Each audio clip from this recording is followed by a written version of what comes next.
Hi అండి. నేను మీ అమ్ములు. ఇవాళ మనము జింజర్ టీ ఎలా తయారు చేసుకోవాలో ఈ రెసిపీలో చూద్దాము. ముందుగా ఒక గిన్నె స్టవ్ మీద పెట్టుకొని ఒక కప్పు వాటర్ వేసుకొని బాగా వేడి చేసుకోండి. ఇప్పుడు దీనిలో 1.5 చెంచా టీ పొడి వేయండి. టీ పొడి వేసి ఒక 5 నిమిషాల పాటు బాగా మరగనివ్వండి దీన్ని. ఇది మరుగుతూ ఉన్నప్పుడు ఒక చిన్న అల్లం ముక్క తీసుకొని కచ్చా పచ్చాగా దంచుకొని దీనిలో వేసి ఇంకొక 5 నిమిషాల పాటు ఇదే విధముగా సిమ్లో పెట్టి మరగనివ్వండి.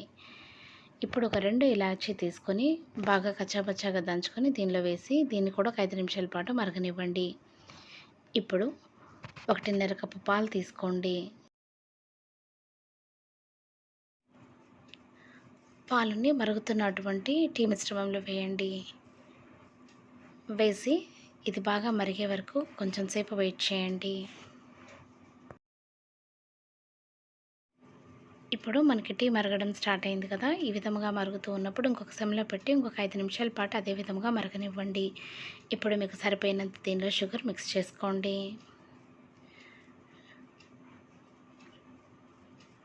ఇప్పుడు గ్లాస్ తీసుకొని టీని వడకట్టుకొని సర్వ్ చేయండి. ఇప్పుడు ఎంతో రుచికరంగా ఉండే అటువంటి జింజర్ టీ మనకి రెడీ అయిపోయింది.